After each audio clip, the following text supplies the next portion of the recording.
Round of applause for Gemma, everybody. Round of applause for Gemma. Hello, everybody. How are ya? I need to stand behind the line, don't I? How do we not avoid feedback? I'll go like that. Can everyone hear me? Fantastic. I'm Elias Nakos, and it's great to see so many familiar faces in the crowd. And for those who are unfamiliar who have come and said hello, I really do appreciate it. I'm so happy to be here. I'm so happy to spend this time on stage to celebrate the late, great Egbert Gaye. Egbert was a part of my show. I've been on the air at CJD for basically 5 years now, and he was a part of it from day one. And to be technically correct, actually day two was my second show that Egbert was on the panel with us, and he has been a mainstay. He was a mainstay every week for 5 years. And I do want to take a moment here just to talk about what made Egbert special to me. You know, the people that I know in life that have been successful, there's two things that connect them all: competence and kindness. Egbert had so much of both. He was so good at what he did, and he was so kind. So I want everyone here just to take that away from Egbert Gaye and think about bringing that into your life as much as you can, helping people, being competent at what you do, and then being kind when you do it. That was Egbert Gaye, and that's why every week I was so happy to either hear him in my headset or see him in person. I know obviously the pandemic changed how much I could see him in real life, but it was great to have him on every week. I want to thank everyone at the Spice Island Cultural Festival for putting this together. The president, Byron. I know I may not be as big as I sound, but it's great to meet you, and Gemma and everyone else who's involved, and Dan has put this together. Now we have 3 people on stage along with me that Egbert thought very, very highly of, and we're going to spend the next little while talking about important issues that Egbert cared about and getting some thoughts from these 3 incredible people. Let me introduce them to you all. Everybody knows with us, retired RCMP Staff Sergeant, served 30 years in law enforcement, and he is now the Director of Racial Profiling and Public Safety for the Red Coalition. I'd like to give a round of applause for that. In the center spot, Akil, we go way back. Akil and I worked a long, long time ago at City TV. I remember those days, Akil. Akil is a writer, a former CBC journalist as well, and manager of Play Miss Montreal's Gem Star Scholarship Fund. A round of applause for Akil. And you heard her beautiful poetry just a few moments ago. Rowan Higgins, of course, the award-winning poet, youth educator, inspirational speaker, and impact coach. Rowan, it's great to see you on this stage. And let's spend some time here now talking about the things that Egbert Gaye cared about, and we saw so often in the pages of Montreal Community Contact. The first thing we're going to do is we're going to have a discussion on systemic racism. And we know this is a thing that is ever present in our society. I'm actually going to play some audio here. Let's hear from Egbert. This is from an interview Akil that you did with Egbert Gaye. And let's listen to a bit of wisdom from Egbert Gaye on systemic racism.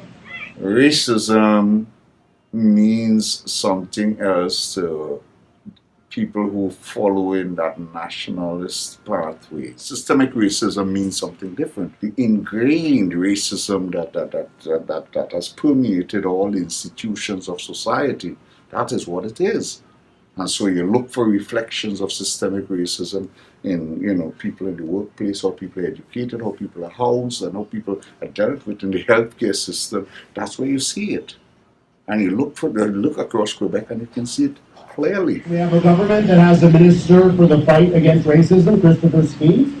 They have put together committees. They've come out with 25 recommendations. They say they're going down that list. Let's talk about the actions, Akil. What are your thoughts on the actions? I think above all, and I want to shout out Egbert here in particular because another part of that same clip that you just heard, in that same interview that Egbert did with me for my YouTube channel, actually, which is just another example of how devoted he was to the community.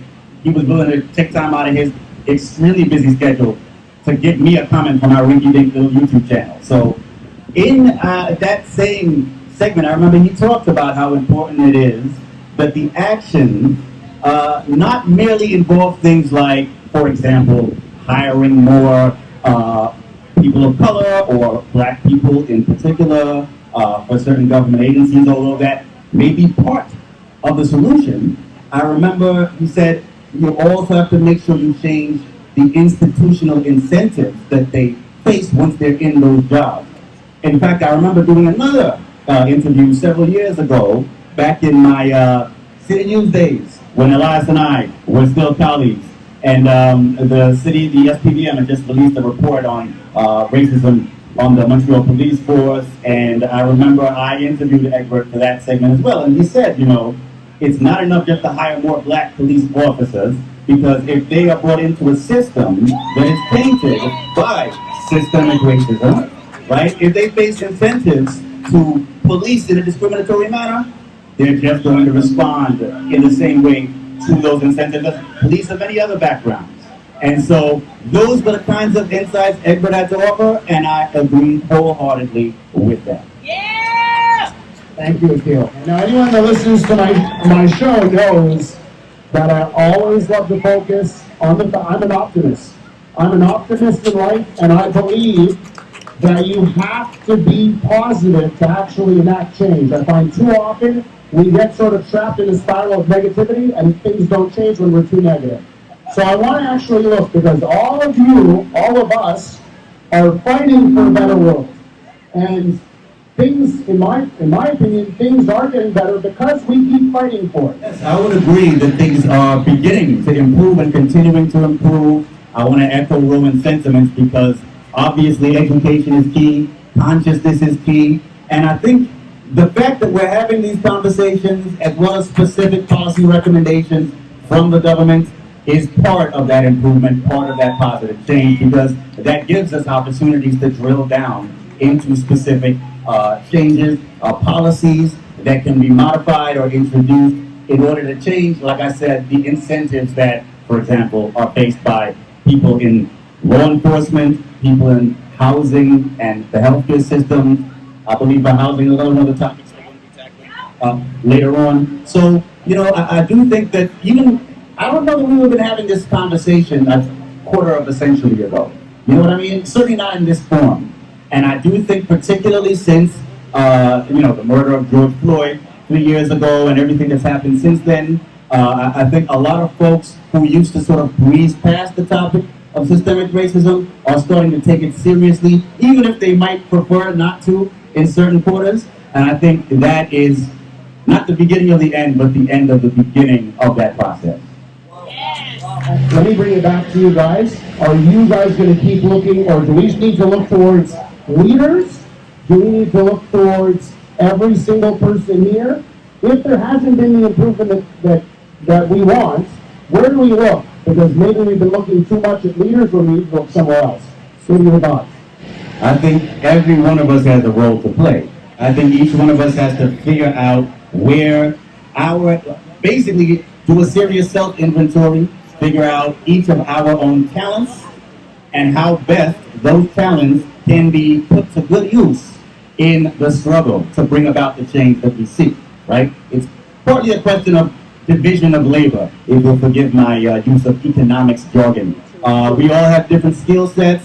They can all be put to use in that struggle. And I think Alain is quite right to point out that we need to play a long game here. I've seen, I don't know how many of you have seen a YouTube series called The Grapevine, where young black people, mostly in the States, have regular conversations about racial and other issues. But I remember hearing one comment a few years ago from a participant in one of those conversations who said, we've been fighting and struggling for so long and marching and protesting and fighting in the streets, and we're still dealing with these issues, and you could hear the sense of defeat in this person's voice.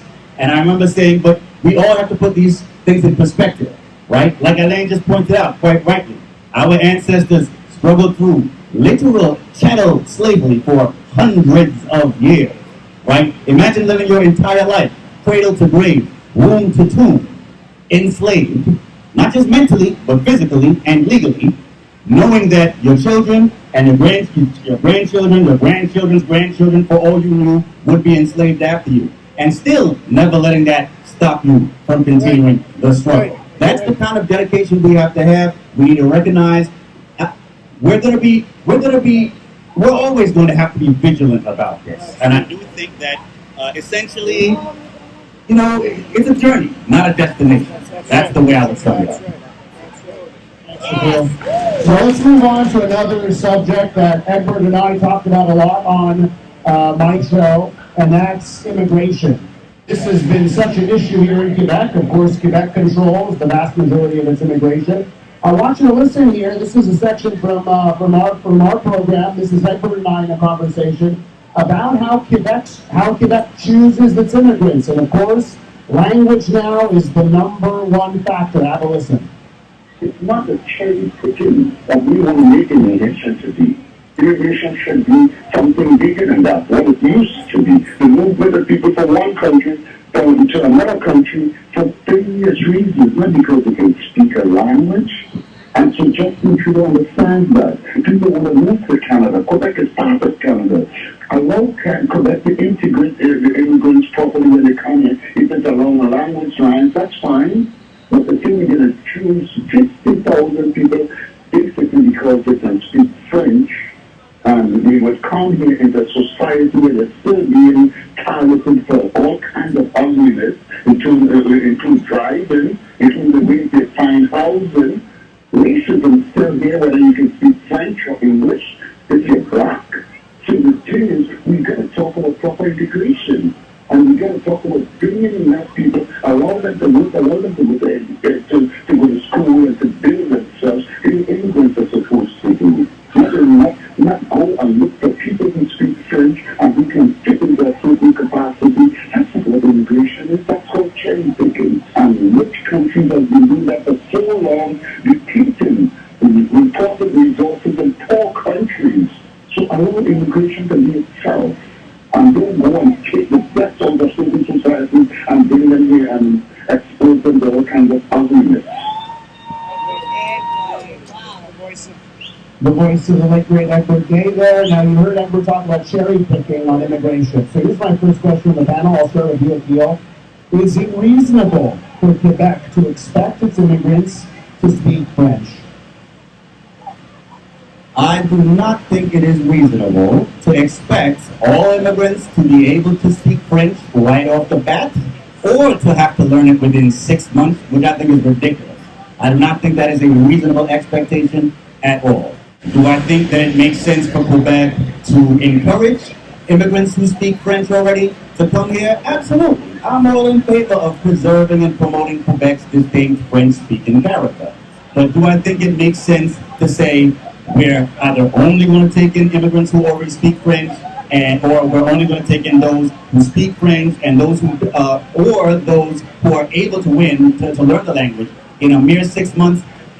It took me years, my whole childhood, to learn to speak French decently. And that was growing up here in Quebec in a majority French-speaking society. So I don't think that's a reasonable expectation at all, but I do think that rule is part of a wave of anti-immigrant sentiment that we've been seeing not only here in Quebec, but around the world in various countries, in various forms. And it's just another manifestation of the kinds of problems in society that we need to struggle against. And I think it's important to remember the value of immigration in general. I remember reading a study a few years ago that said if countries were to adopt open borders with no restrictions on immigration at all, the size of the global economy would, I think, at least double, if not more, overnight, virtually. Because there's a lot of value just when it comes to the economy of allowing people to move to the parts of the world where their skills are most needed. Quebec is suffering from a labor shortage, right? Why would you want to restrict immigration, especially with a declining birth rate, when, if anything, the province needs more newcomers, not fewer ones? Why would you want to make life more difficult for them? It's not in Quebec society's own interest to do that. So I think these Quebec politicians are shooting themselves and this province in the foot by adopting that kind of rule. Okay, so we're almost done here with the panel. I just want to spend one last minute here because we're doing this for Egbert Gaye and the late great Egbert Gaye and remembering him and what he did for this community, of course, with Montreal Community Contact. I'd love your thoughts from each of you just on the importance of supporting community, local news, and the initiatives like that. So let's just end off on local news, community contact, and the importance of keeping that going. Each of you about 30 seconds and a minute on this. I just wanted to say very quickly, I myself, and I'm sure you can say this of probably half the people, at least half the people in this crowd, we've all been written up in the community contact at one time or another, right? That's the kind of role that paper plays in our community, that Egbert played, and someone has to step into those shoes, those big, big shoes, and fill them. Whether it's one person, I don't know if any other one person can fill those shoes and do what Egbert did, so it's probably going to have to be multiple people.